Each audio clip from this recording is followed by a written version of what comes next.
What's up, guys? We're here at AMC Town Square with ChasingCinema.com. It's so nice to have you back. I missed last week. I had some business to take care of. It was so lonely. I'm not used to doing video reviews by myself, so now I had no one to talk to.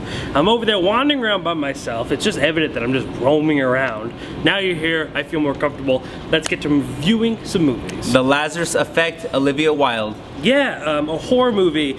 It seems like there's one question that has pondered the minds of pretty much every human being in the entire universe at one point or another. What happens to us when we die? You know, and then it kind of goes further to the point of the only way we can find out is what? Is if we die, or we're able to bring someone who's died back to life. But what have we learned through movies, books, you know, even you could even say short stories and other forms of literature? What happens when someone usually comes back from the dead? Zombies, or something like that. Usually nothing ever ends well, yet we've yet to learn our lesson. So, this very lower budget movie, Olivia Wilde, Mark Duplass, who's a great filmmaker. He did, you know, The Puffy Chair, Jeff Lives at Home, he makes those movies. You saw Jeff Lives at Home. That was with Jason Segel and, I forgot his name now. Good movie. Well, more of an independent filmmaker. I really like that movie. And it's gonna be this horror movie about, you know, what if they have the power to resurrect the dead? Are you interested? What are your thought process? And if there's the fact that it's only 83 minutes, say something. No, the time length never does anything for me. That doesn't stray me away or anything like that. And then no interest in the film, to be honest with you. No. I'm watching my other movie, Focus. You're watching Focus, another movie that we'll be reviewing, so make sure to check out the review for that after this. And if you're watching this video, it's already out, by the way. Well, I haven't seen a trailer for it. I haven't seen much about it. I've only read bits and pieces here and there to know what it's about. So, to me, maybe it doesn't mean anything to you. When I see an 80-minute movie, I do get kind of excited because most movies you go see are a little bit over the 2-hour mark, so it's nice to get something quick, fresh, and straight to the point. Hopefully it stays good and it's exciting and it's a good horror film. I've been hearing it's not the exact horror film that we've been imagining. It's a little bit different, more on the thriller side. So I'm kind of excited. I like Olivia Wilde. She's great. So let's do it. All right, let's see how this film is. 88 minutes. Let's go. Right now, right here. All right, so let's see how the Lazarus Effect was. ChasingCinema.com. One of my biggest problems with movies in general is when a movie decides to pick up a story, a plot line, or even a genre that we've seen hundreds of times. And they have the opportunity to do something different. We know what we have, so why don't we do something different? Why don't we go in another direction? And instead of doing something original and fresh, they decide to take the same path so many have before them. And that's the problem with Lazarus Effect. I was in for the movie about 20 minutes in. I was kind of interested in where the movie was going. I wasn't really sure what the attitude was. And then boom, it takes that turn and turns into the generic slasher film that we've seen 100 times. And that's the problem with this movie. When a movie becomes like everything else, it loses all credibility for being original, different. It just kind of puts itself in that category. And that's what the Lazarus Effect has an issue with.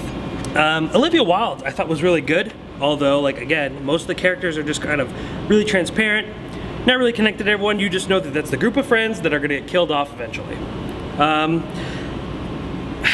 You know, it was a movie that I really don't have much to say. And the fact that it just was one of those movies that were kind of lazy and just didn't want to even try to be original or try to be different.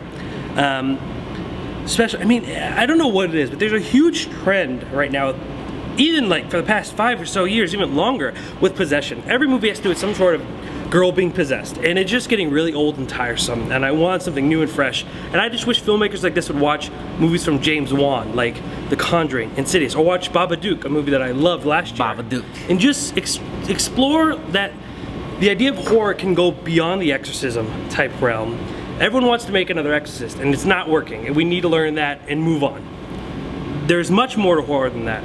There are great horror films that don't have any blood, any killing, but they're still great and scary. I don't know if this movie's mission was to be scary, though it did have a lot of stingers, like pop-out scares, that weren't very effective. It didn't really try to be a horror film. I think it did want to be on more of a thriller side, but it would do something to be different and then just fall in the same category. For instance, I don't know if you consider this a spoiler alert, I don't know what the trailer reveals, but Olivia Wilde is killed in the movie. Yes, that's in the trailer. She is resurrected. That's in the trailer. And she's somewhat possessed. That's in the trailer. Does it reveal that she has telekinesis powers when she is resurrected? Which one's telekinesis? That's when you can move, it was about a curse, move things with your mind. I don't remember. That's how memorable that trailer was for me. She quickly learns that she has the ability to move things with her mind, and you know, instead of using that to a really kind of interesting point, she knocks a pen off a table. She uses it in, you know, one of the slashing scenes, and it's like, oh, okay, so we're just supposed to that's it? Like, that's the only reason why it was there, just to be there? That's what my problems are. I like Mark Duplass too. He was a good actor, but you just can't do much with these performances. Overall, the movie was quite boring, kind of dragged. I just didn't know what it wanted to do, and then it kind of hit you with the ending, was like, oh, this is to help make the movie make sense, and then they go, just kidding, here's a twist. And the twist is like, all right, whatever. Like, you know, I mean, there's a thing about twists where they're effective when they're effective, but if the twist's in every movie, it takes away its power. And if the twist is just to be a twist, it's useless. So this is one of those movies where we come apart a conclusion, we think all is safe, and then there's a twist, and there's no explanation, there's no reason behind it. So I think the best way to sum it up is, you know, we should have listened to one of the best characters from the movie The Pet Sematary that discovered resurrection, and bringing back the dead is never a good idea. As he says, sometimes dead is better. ChasingCinema.com/ Lazarus Effect. That way you can get the full-on review written by myself, Jake Toronto. Yeah, it's a bummer. You know, it happens. Yeah, I mean, I've been hearing we have some good horror movies coming up this year. I can't think of one of the names off the top of my head, but I've definitely started to look out. If you are a horror fanatic and you don't find any real pleasure in American horror films, I would advise you to branch out, because it seems like horror films are being incredibly respected, incredibly remarkable in other countries. Like I said, the Babadook, which is one of my favorite movies last year, was an Australian film. Incredible horror film. So go check out some foreign horror films, because the stuff we're dishing out here is really boring, except for James Wan, and I believe Insidious 3 is coming out this year. Okay. So. Well, speaking about Babadook in Australia, I'm about to go into Margot Robbie's Focus. Margot Robbie in Focus. Will Smith, Fresh Prince. Parents just don't understand. Ballet. Ballet. Alright guys, well anyway, 7 days from today we're also watching... we are watching Unfinished Business with Vince Vaughn. Chappie Chap. And Chappie. Hugh Jackie. Yes. The man who brought us District 9, but also brought him Elysium. Neil Blomkamp. Do you go back to, did you watch District 9? I don't know if you were doing reviews movies I watched District 9, watched Elysium. No disrespect to Neil Blomkamp. Yeah. It seems like all his movies are all the same. Post-apocalyptic. And in District 9 and Elysium, it's basically the same exact plot. Only District 9's a far better film. Oh, I'm not even just saying which one you like better. It's just like they're both really the same. Well, they kind of. I think it's kind of found like a subgenre that he's comfortable with. It's like a one-trick pony. Oh, I don't know about that. Even Chappie looks very similar. It does look like it kind of belongs in the same universe, but when things are effective, they're effective. You know, ask Tim Burton. Yeah, that's true.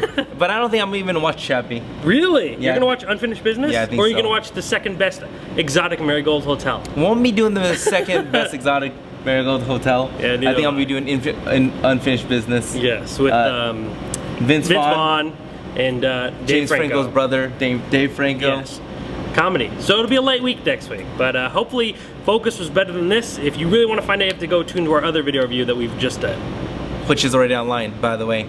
Like, subscribe, comment, ChasingCinema.com. In the description area, so you don't have to think, just click the hyperlinks. Yeah. You good to go, Playboy. If you like the Lazarus Effect, throw it at me, let me hear it. Yeah, I want to hear it. Let's do it. All right, we'll be back 7 days, Thursday, AMC Town Square, Chasing Film Lovers website.